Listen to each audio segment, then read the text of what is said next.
war on drugs has reached a breaking point. Mexico's largest drug labs, once untouchable, are now under relentless assault from American fighter jets. Precision strikes, advanced drones, and elite surveillance units are dismantling cartel operations piece by piece. This isn't a warning, it's a full-scale offensive designed to cripple their empire. The question is, how long can the cartels endure this storm? Join us as we reveal how U.S. forces are wiping out the cartel's strongest strongholds.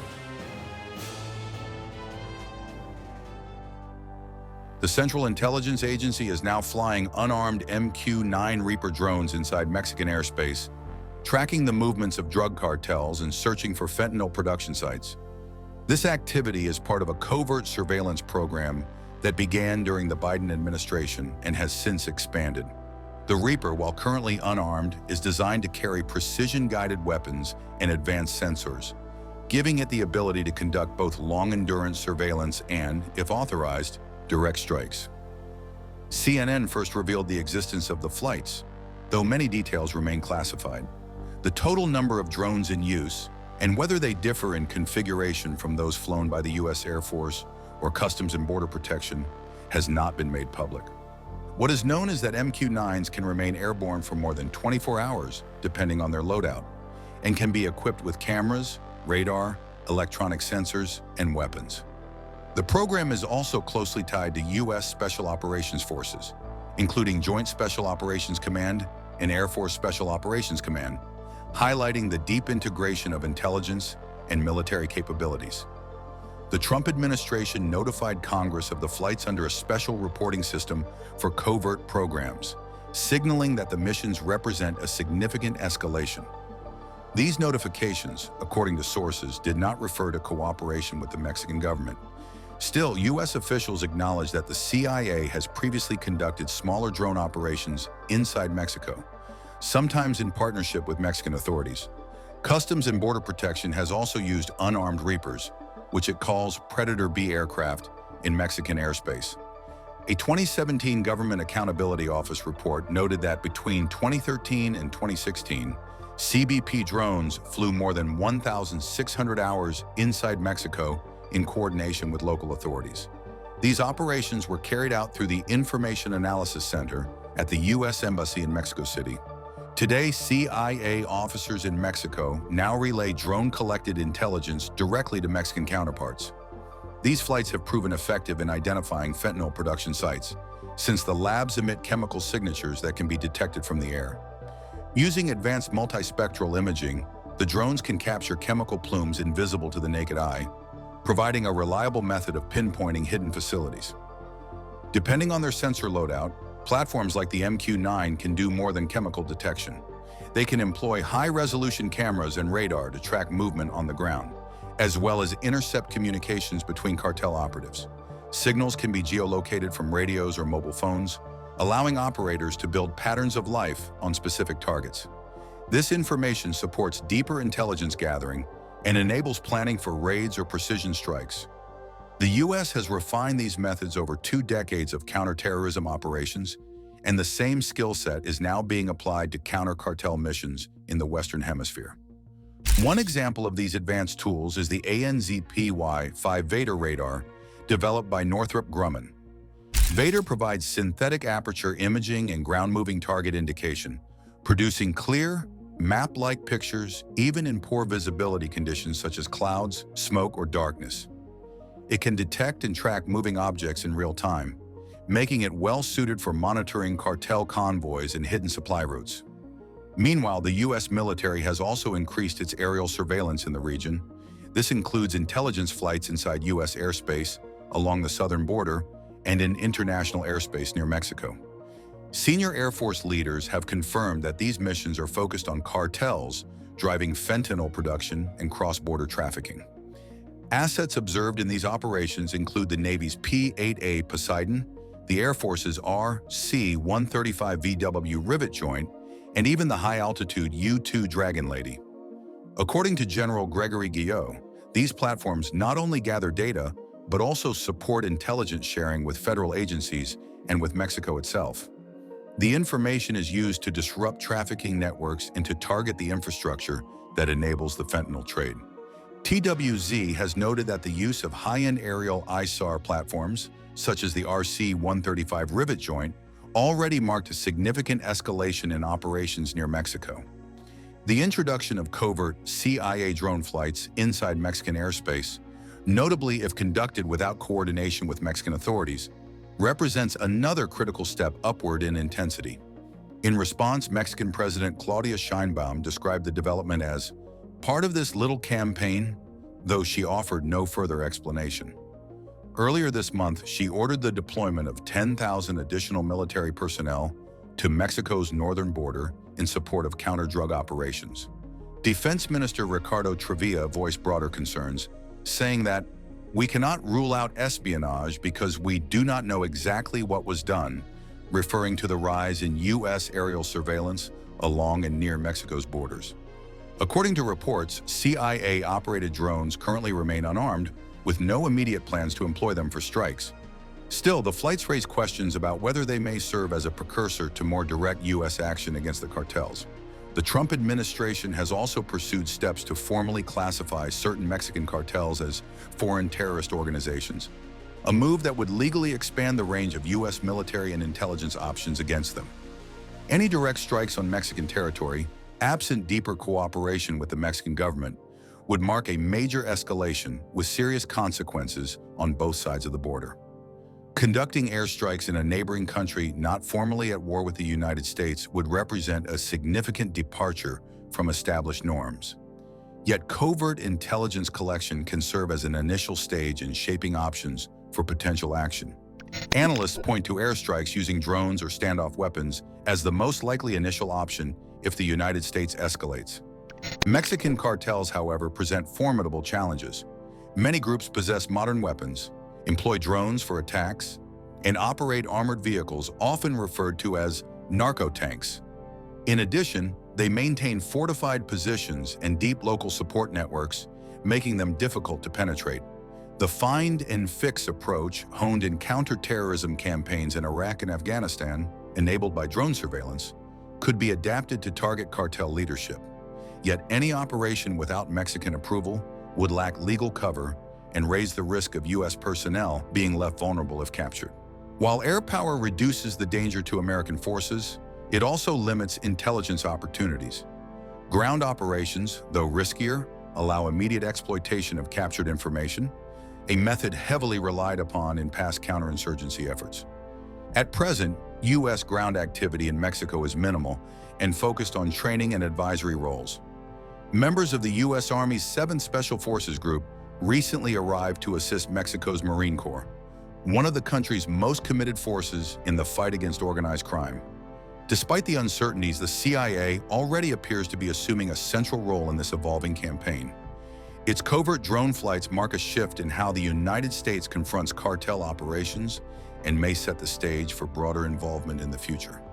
But even as these missions remain limited on Mexican soil, Washington is widening the battlefield. President Trump has ordered the Pentagon to deploy 3 Navy warships to intercept drug trafficking operations off the coast of South America, including waters near Venezuela. This escalation not only expands the U.S. military's counter-narcotics role, but also raises tensions with President Nicolas Maduro. The vessels will have explicit authority to interdict drug shipments, granting the Navy a direct operational role in Latin American counter-narcotics for the first time, rather than its traditional support function for the U.S. Coast Guard. This directive follows an earlier presidential order instructing the Pentagon to develop options for the use of military force against Latin American drug cartels, which the administration designated as foreign terrorist organizations under a January executive order. Simultaneously, the Justice Department doubled the reward for information leading to Maduro's arrest, raising it to $50 million. The U.S. government accuses Maduro of orchestrating one of the largest narcotics trafficking operations in the world and coordinating with cartels to flood American markets with cocaine. In response, President Maduro also announced that more than 4.5 million militia members would be deployed across Venezuela, signaling readiness to defend the nation against perceived external threats. The destroyers assigned to the operation, the USS Jason Dunham, USS Samson, and USS Gravely, previously participated in operations countering Houthi attacks in the Red Sea.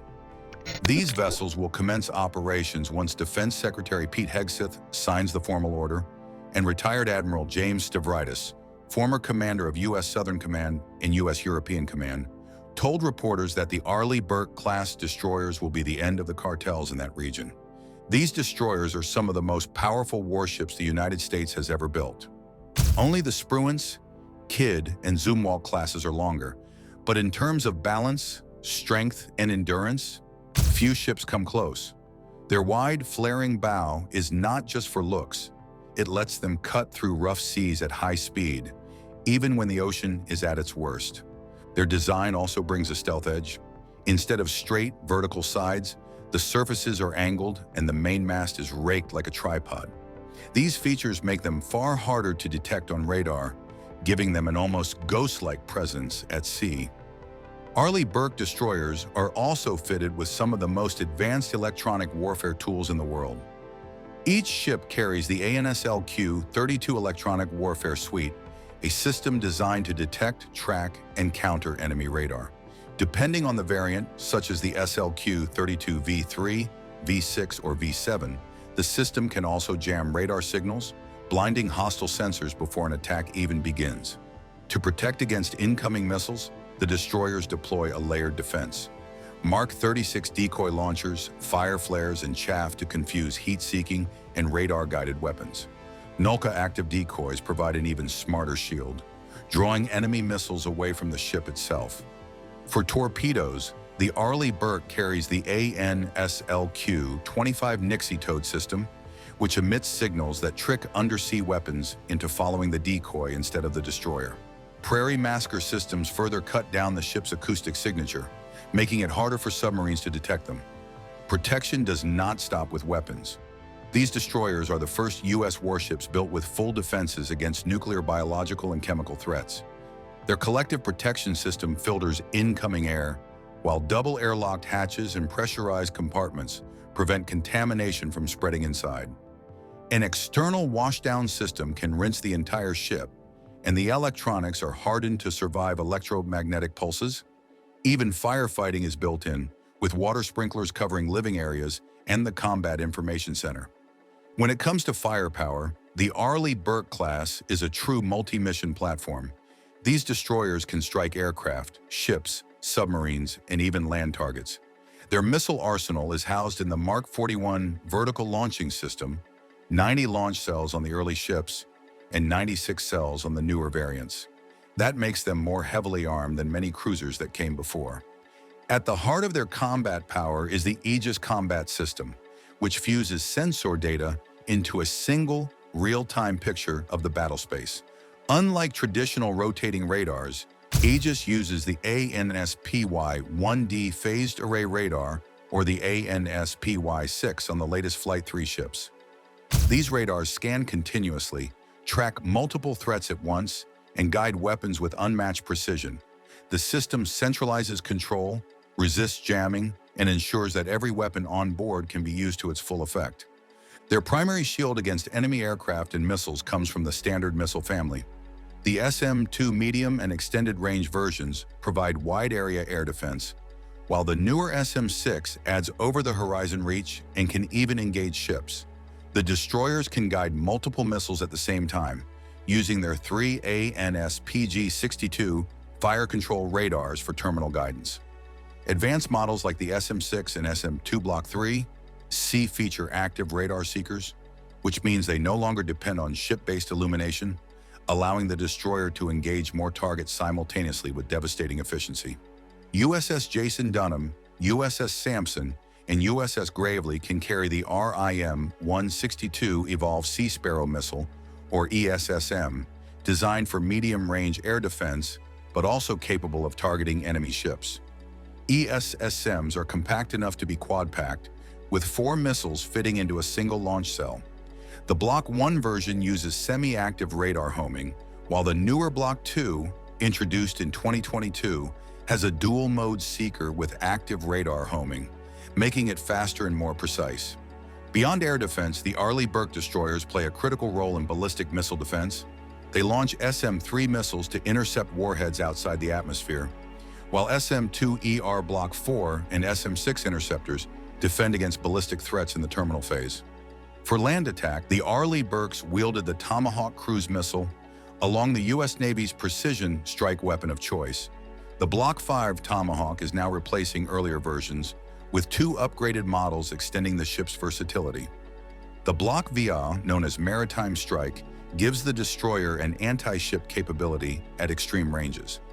At the same time, the Block VB uses a new multi-effects warhead, able to defeat a wider array of land targets. With these upgrades, the destroyer can hit ships, bases, or infrastructure deep inland, all from the same launch system. The Arleigh Burke-class destroyers are not just missile platforms, they are also formidable submarine hunters. Each ship carries the ANSQQ-89 anti-submarine warfare system, fully integrated with Aegis. This suite includes the ANSQS-53C bow-mounted sonar, and on most ships, a towed sonar array. For offensive action, the ships can fire RUM-139 vertical launch anti-submarine rockets, giving them standoff range, or deploy short-range Mark 46, Mark 50, or Mark 54 torpedoes from twin triple-tube launchers on either side of the ship. Their sonar systems can even detect anti-ship mines at distances of over a kilometer, a critical capability for fleet safety. In close-in defense, every Arleigh Burke carries at least one Phalanx CYWS, the rapid-fire Gatling gun designed to shred incoming missiles or small craft at the last line of protection. On top of that, each destroyer can mount 25mm Mk-38 chain guns and multiple heavy machine guns, giving them the ability to counter swarming boats or other fast surface threats at close range. Their main deck gun, mounted forward, is the 5-inch Mark 45. Controlled by the Mark 34 fire control system, it can engage ships, aircraft, and targets ashore, firing up to 20 rounds per minute with a range of 24 kilometers. It is a weapon for both precision strikes and heavy fire support. Each destroyer can carry nearly 700 shells, giving it sustained firepower for long operations. USS Jason Dunham, USS Sampson, and USS Gravely all include hangars for 2 MH-60R Seahawk helicopters. These aircraft dramatically expand the destroyer's reach, able to hunt submarines with sonobuoys and torpedoes, engage surface ships with Hellfire missiles, and provide machine gun support during operations. They also carry out utility missions like resupply, search and rescue, medical evacuation, and spotting for naval gunfire. In short, they transform the destroyer from a surface combatant into a full-spectrum warfare platform. For decades, the United States Navy has supported drug interdiction missions alongside law enforcement agencies such as the Coast Guard. According to former Vice Admiral John Miller, who commanded the U.S. Fifth Fleet in Bahrain, the Navy has long held the skills required for such operations. He noted that the warships deployed for this mission would not fire missiles at smugglers, but would instead collect intelligence and launch smaller boats to intercept and board suspected vessels. It sends a strong signal to Maduro that his narco-terrorist assault on the United States will no longer be tolerated, Miller stated. The Department of Defense has historically deployed naval assets to assist Coast Guard operations in the Pacific and Caribbean, particularly off the coasts of Colombia and Venezuela. In the past, Navy and Marine Corps personnel have generally played a secondary role, prepared to respond in the event of conflict rather than directly engage drug traffickers. Under new directives, however, U.S. warships are now authorized to intercept smugglers directly. Alongside these deployments, the Department of Defense is sending more than 4,000 sailors and Marines to waters surrounding Latin America. A U.S. official, speaking anonymously, described the action as a show of force following President Donald Trump's warning that military power could be used against drug cartels. The deployment includes the Iwo Jima Amphibious Ready Group and the 22nd Marine Expeditionary Unit, comprised of 3 amphibious vessels. Together, they form a crisis response force capable of shifting between combatant commands as operational demands evolve. The Navy had earlier announced the departure of the unit from Norfolk, Virginia, describing it as a regularly scheduled deployment. While CNN first reported the decision, the specific destination within U.S. Southern Command's area of responsibility was not disclosed. This area encompasses Central and South America, the Caribbean, and surrounding waters. At the time of deployment, the mission details remained undisclosed. However, Mexico has already stated it will not allow U.S. forces to operate on its territory. In the coming months, Southern Command will gain additional resources to support the administration's counter-narcotics efforts. The official added that, although these forces have been moved to the region, their presence does not preclude future operations elsewhere, including exercises originally planned outside Latin America. What happens in the coming days is still uncertain, but one thing is clear: time is running out for the cartel, and their days are numbered. Thanks for watching. Before you go, click the link on your screen to check out another video. See you there.